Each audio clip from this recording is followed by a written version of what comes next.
부동산 읽어준 남자 부통령입니다. 오늘은 광명 뉴타운, 광명 프루지오 포레나에 대해서 알아보도록 하겠습니다. 먼저 이것을 보신다면 7호선 역세권 지역이다 라는 거겠죠. 그리고 당연히 대한민국은 뭐 기본적으로 산지 지형이죠. 산지 지형. 그러다 보니까 기본적으로 산과 그런 거죠. 공원들 그리고 뭐 강 당연히 있겠죠. 그래서 이런 걸 보시면 그냥 도덕산이 근처에 있다. 당연히 대한민국은 뭐 산지 지형이다. 그리고 당연히 아파트를 짓고 그런 거겠죠. 우리가 도시 지역에서 학교라는 게 당연히 있겠죠. 그래서 그런 것들 그리고 뭐 쇼핑센터 당연히 있겠죠. 그리고 이제 중요한 건 무엇이냐면 광명 뉴타운의 큰 비전 이런 거 있죠. 그런데 지금 우리가 대한민국의 어느 지역이든지 다 개발 호재가 있죠. 우리가 도시 지역에서 개발 호재가 없는 지역이 있을 수 있냐? 아니란 거죠. 그래서 근본적으로 본다면 그냥 7호선 아파트다라고 보시면 될 것 같아요. 7호선을 탈 수 있는 아파트다라는 거죠. 그래서 우리가 보면 자 여기서 주택형이죠. 주택형 주거 전용 면적. 자 주거 전용 면적이에요. 주거 전용 면적으로 우리가 이걸 25평이죠. 주거 전용 면적으로 25평이다. 라고 하면 지금 현재 나와 있는 금액이 얼마에 나와 있냐면 6억 8,700에 나와 있죠. A형. 그다음 7억에 나와 있고. 그래서 지금 우리가 이 아파트를 넣으면 6억 8,700이라는 돈을 넣으면 그 점수는 2020년도에 7.6으로라는 거죠. 7.6. 즉 광명 프루지오 포레나는 그 전용 면적 25평에 7.6에서 7.8 뭐 이 사이대로 나와 있다는 거죠. 그래서 그렇다면 우리가 보고 있는 그 점수대가 지금 이 위치죠. 즉 8점은 되지 않고 8점 아래에서 6점보다는 그 위에서 있다는 거예요. 그러면 그거는 근처죠. 서울의 근처에 있는 뭐 역세권 지역이다라는 거예요. 서울은 아니고 그런 지역으로 나와 있을 수 있는 금액이라면 우리가 봐야 되는 게 경기도 광명시 광명동이죠. 이곳에 나와 있다는 거예요. 그러면 우리가 이 지도를 놓고 봤을 때 먼저 여기 있는가를 봐야 돼요. 그래서 그곳에 여기 뭐냐면 광명 사거리역이 있다는 거예요. 광명 사거리역이 있다. 네, 있다는 거죠. 그래서 이렇게 놓고 보면 역은 탈 수 있는 지역이다. 랄 거예요. 그러나 역 바로 앞에 지어져 있는 건 아닌데 여기서 약간 떨어져 있어도 뭐 역은 탈 수 있다라고 볼 수 있겠죠. 그리고 뭐 근데 여기서 뭐 2km 떨어져 있거나 그런 건 아니잖아요. 그래서 이런 식으로 보면 뭐 1km 방면 안에 다 있다라는 거예요. 그래서 우리가 7호선을 탄다라는 거예요. 그러면 이게 7호선을 타고 한 30분, 40분 동안 가야지 서울로 들어가냐? 그건 아니라 서울로 들어가는 게 한 코스, 두 코스면 들어간다는 거잖아요. 그래서 이렇게 본다면 서울에서 근처에 있는 지역이다라고 볼 수 있죠. 그래서 위치, 지금의 현재 나와 있는 분양가는 맞다라고 볼 수 있겠죠. 맞다. 지금 현재 나와 있는 금액대로 나와 있구나. 이 금액이 자신의 현재 이 지도 입지상 나와 있을 수 있는 곳에 나와 있다라는 거예요. 그렇다면 현재 우리가 보고 있는 분양가는 그런 거죠. 분양가는 건축이죠. 건축 회사겠죠. 건축 회사나 투기꾼들이 만들어 놓은 가격이는 거죠. 이 지금의 분양가 6억 8천, 뭐 6억 7천 있는 이 금액이 누가 만들어 놓은 거냐면 어떤 우리가 알 수 없는 아니 우리가 경멸하는 그런 거죠. 다주택자라든지 투기를 하고 싶어하는 사람들이 만들어 놓은 금액이냐라고 한다면 지금 우리가 있는 이 금액은 사실 대한민국이 3만 달러 국가가 됐기 때문에 나오는 금액이라는 거예요. 그러니까 이 정도 레벨 수익대로 올라갔기 때문에 나왔다는 거죠. 그래서 우리가 지금 현재 우리가 2만 달러 국가에 있었던 시대 때죠. 2만 달러 국가에 있었던 시대 때의 분양가와 3만 달러 시대 때의 분양가는 당연히 이곳이 더 비쌀 수밖에 없어요. 그건 당연한 거죠. 왜? 이 시기 때는 그런 거죠. 피처폰을 쓴 거죠. 피처폰을. 즉 가로 그런 거죠. 휴대폰이 그냥 가로로 돌아간다? 마 해도 굉장히 놀라웠던 시대에서 이제는 휴대폰을 가지고 그런 거죠. 피자도 시켜 먹고 코로나가 어디서 터졌는지도 확인하는 이 유선 인터넷의 시대에서 이제 완전 무선 인터넷의 시대로 바뀐 거죠. 그런 거죠. 우리가 이 시기 때는 우리가 스마트폰으로 우리가 유튜브를 보지 않았잖아요. 이 당시 때도 유튜버가 있었는데 근데 우리는 이제 스마트폰 핸드폰으로 유튜브를 보는 그런 시대가 됐고 세상은 그만큼 발전한 거죠. 자, 그렇게 있다는 거예요. 그래서 우리가 지금 현실이라는 게 그런 거예요. 현실이라는 게 무엇이냐면 자, 우리가 이 시기 때 분양받았던 아파트, 이 시기에 샀던 아파트들을 우리가 지금 이 시기에 누군가가 사주고 있는 거죠. 그런 거예요. 그러면 이게 단순히 서울이고 단순히 풍선 효과고 문재인 대통령의 잘못이고 박근혜 대통령의 잘못이냐? 그게 아니란 거예요. 왜? 그들이 잘못한 것 때문에 어느 지역이 막 오른다. 풍선 효과 때문에 오른다. 이 개념이 아니라 그냥 나라가 발전하다 보니까 따라 오른다는 것뿐이에요. 나라가 발전하다 보니까 나라가 발전하고 그러니까 통화량은 늘어나고 우리가 사용에 대한 물건들은 더 많아지고 그러면서 당연히 통화량은 늘어나게 되는 거고 그러면서 일어나는 현상들이 주택이죠. 그 시대에 그 국민 수준에 맞는 주택 신규 분양을 하게 되는 거고 그 가격은 당연히 현재에 있는 그런 3만 달러 국민에게 3만 달러 국민이 살 수 있는 금액대로 나온다는 거죠. 그러면 현재 우리가 보고 있는 광명은 그 점수가 맞냐? 7.6에 나온 거죠. 7.6에 나온 점수가 맞냐? 하면 맞다는 거예요. 그거는 지금 맞게 나와 있다. 당연하겠죠. 그러면 광역시로 내려가면 뭐 6점대고 서울 안으로 들어가면 10점대로 줘야 되는 거죠. 그건 당연한 거예요. 왜? 그곳으로 들어갈수록 더 비싸지는 거니까. 그래서 우리가 놓고 보자면 우리가 이런 게 단순히 어떠한 의미로 인해서 누군가의 어떤 다주택자라든지 정부 정책의 잘못에 의해서 라기보다는 그 현실은 그냥 경제에 따라 흘러간다는 거죠. 그러면 우리가 이게 지금 보고 있는 그래프는 대한민국 그래프가 아니죠. 달라졌죠, 모양이. 모양이 달라진 거잖아요. 이 그래프는 호주 그래프예요. 호주죠, 호주. 호주의 그래프예요. 그러면 이 호주 그래프를 그려놓고 호주 부동산의 뉴스를 놓고 본다면 2006년 2006년 1월 7일이죠. 호주 부동산 1981년 대붕괴 다시 반복되나? 라는 거예요. 2016년 1월이니까 2015년부터 시작해서 뭔가 이상해진다, 징후가. 그런 걸 겪은 거죠. 그래서 새해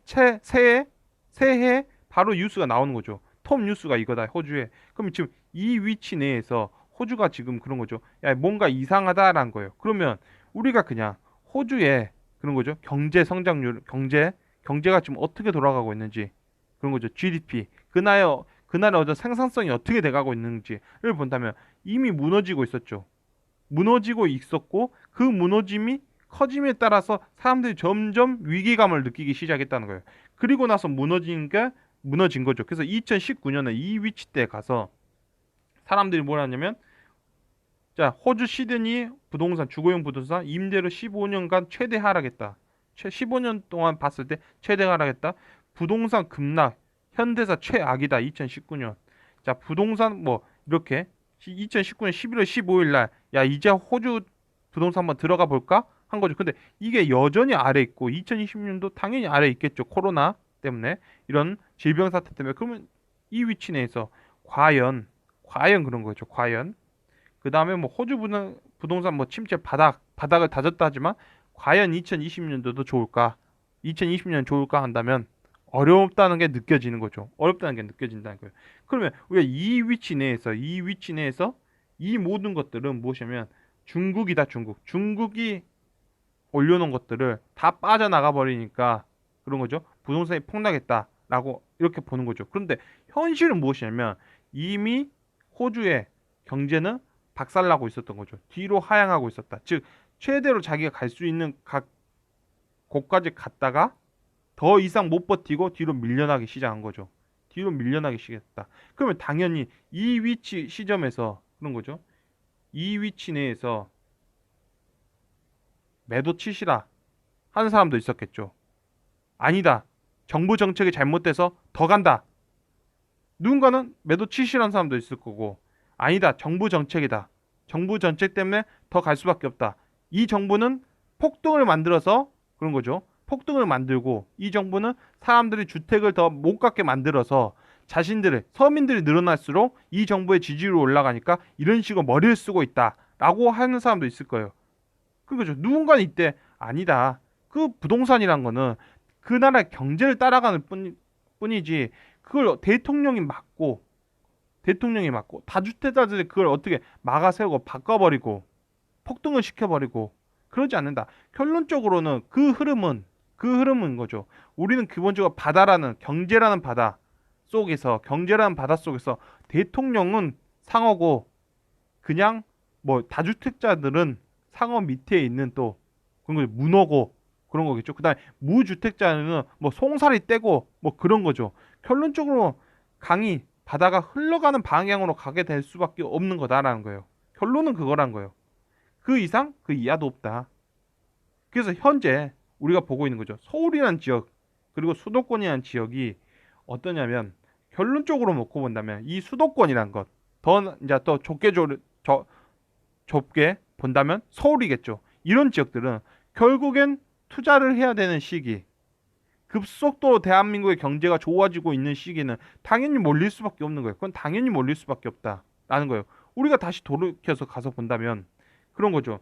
2017년에 문재인 대통령이 내가 부동산을 때려잡겠소 한 거죠. 이때 박근혜 대통령이 그런 거죠. 탄핵 당하고 내가 때려잡겠소 하면서 오왔고 그 결과 때려잡을 수 있었냐라고 한다면 이렇게 놓고 본다면 때려잡을 수가 없는 거죠. 왜냐면 결론적으로 바다는 흘러갔다. 그런 거겠죠. 2017년, 2018년 역대급 대한민국의 뭐다 기업들이 영업 매출을 올려버리고 삼성이 역대급 당기순이익을 만들어내버리고 역대급으로 세금을 갖다 낸 거죠. 그런 거 아니겠어요? 역대급을 보여줬고 2019년 넘어가면 뭔가 이상해지는 거고 드디어 2020년도에 많은 부분들 전국 뭐 전 세계적으로 많은 부분들이 흔들리게 됐다는 거예요. 그래서 놓고 보자면 2014년부터 그죠? 서울이 이렇게 봐서 2014년부터 우리가 이 시기는 투자적으로 봐야 되는 거죠. 당연히 투자를 하려면 당연히 서울 가야 됐던 거죠. 투자를 하려면 부동산에서 투자를 하려면 마찬가지로 주식을 할 거면 결국엔 주식이 굉장히 안 오르다가 팍 튀어 오르려면 결국에 많은 사람들이 좋아하는 주식을 사야 되겠죠. 어차피 모든 주식이 이제부터 오른다면 그런 거겠죠. 마찬가지로 과거 이게 2배 이상이었을 때도 투자적 시기였다라는 거예요. 그러면 지금은 현재 어떻게 돼가고 있느냐는 거예요. 지금은 어떻게 돼가고 있냐? 지금은 08년도 1997년도 그리고 2020년도 바로 이때와 같이 이제는 투자적 시기에서 거주적 시기로 바뀐다는 거예요. 거주적 시기로 바뀐다. 2020년부터는 거주적 시점으로 바뀐다. 이건 무엇이냐면 그런 거죠. 이제 투자적 목적보다는 거주적 목적으로 보시는 게 좋다는 거예요. 지금은 이제부터는 거주적 목적으로 봐야지 이걸 투자적 목적으로 갔을 때 내가 얻는 수익도 없을 뿐더러 그런 거겠죠. 내 친구는 뭐 1억 주고 팔았네 했을 때 그러면 그 1억 주고 팔았는데 다음 사람이 내 물건을 그 가격으로 사주러 들어올 수 있는 확률이 있냐? 떨어지는 거죠. 점점 떨어지는 거고 내가 받게 될 피해는 점점 많아지는 단계에 들어와 있다라는 거죠. 현재 시점은 그런다는 거예요. 그래서 결론은 무엇이냐면 어찌되었건 우리가 보고 있는 이 광명 프루지오죠. 광명 프루지오는 3만 달러 시대 때죠. 대한민국의 경제가 이 정도로 발전했을 시대 때 우리가 광명이라는 곳, 서울에서 가까운 곳에 있는 광명 사거리역에 있는 아파트가 지금 7.6으로 나왔다는 것은 그런 거죠. 맞게 나와 있다는 거예요. 이 부분은 맞게 나와 있다는 거예요. 맞다는 거예요. 단 지금 현실은 무엇이냐면 우리가 이거를 투자적 목적으로 볼 것인가 아니면 거주적 목적으로 볼 것인가 라는 차원인 거죠. 이 차원에서 지금은 거주적 목적으로 봐야 된다는 거예요. 지금 거주적 목적으로 봐야 되는 게 맞다. 그러면 아주 간단하게 말해서 내가 피가 얼마 붙었습니다. 우리 옆에 있는 아파트가 얼마입니다가 중요한 게 아니에요. 이제부터는 대한민국이 2만 달러죠. 2만 8천에서 3만 뭐 2천 이 사이 내에서 그냥 박스권으로 갇혀 있다. 우리가 이걸 이 상태에서 경제가 한 10년 정도 디플레이션이 아니라 그냥 평행 구조로 가고 있다라고 한다면 우리는 이 구역인 거죠. 광명 사거리역에 있는 이 구역이 있죠. ER 구역이죠. 이곳이 2040년에 건축이 된다. 그리고 그 분양가가 책정됐다 한다면 지금 우리가 이 정도 수준을 갇혀 있다면 분양가는 어쩔 수가 없어요. 이 분양가. 지금 우리가 6억 8천 정도 보고 있죠. 이 분양가는 6억 8천이에요. 10년 후에도. 어쩔 수가 없는 거예요. 현실은 그런 식으로 갈 수밖에 없다. 그러면 그때는 어쩔 수 없는 현실이 무엇이냐면 감가상각에 들어가 있는 거죠. 그럴 때는 감가상각에 들어가는 거다. 단 우리가 경제가 그렇게 10년 후에도 발전하지 못할 거냐? 그건 아니라고 보고 있기 때문에 그런 거겠죠. 왜냐면 10년 후에는 우린 또 자율주행차를 타야 돼요. 자율주행을 타야 된다고. 자율주행 자동차를 타야 된다고요. 테슬라는 자율주행 서비스를 구독 서비스처럼 만들 거예요. 그러니까 우리는 자동차가 혼자 가는 거, 혼자 가서 딱 그곳에서 날 내려주는 서비스가 우리가 지금처럼 기름을 넣고 내가 운전해서 가고 있는 거라고 생각하면 안 되고, 테슬라가 하고 싶은 거는 결론은 이런 거죠. 아주 저렴한 가격에 택시 운전사를 너가 개인 운전사를 사용할 수 있도록 해주겠다. 이걸 기술력으로 해주겠다. 단 공짜는 아니다. 너가 한 명을 고용하면 200만 원을 주고 운전수를 고용해서 사용하는 것이 아니라 너가 40만 원 정도를 주고, 아니면 뭐 20만 원 정도를 주고, 한 달에 이 정도를 주고 너가 이 서비스 이용하면서 운전수를 개인 운전수를 사용할 수 있는, 너도 회장님처럼 사용할 수 있는 그런 걸 만들어 놓겠다. 그런 서비스를 만들어 놓겠다 한다면 우리는 또 돈이 필요한 거죠. 얼마? 한 달에 20만 원이 더 필요하다. 그러면 그런 시대 때는 경제가 또 올라가 있겠죠. 그런 시대 때는.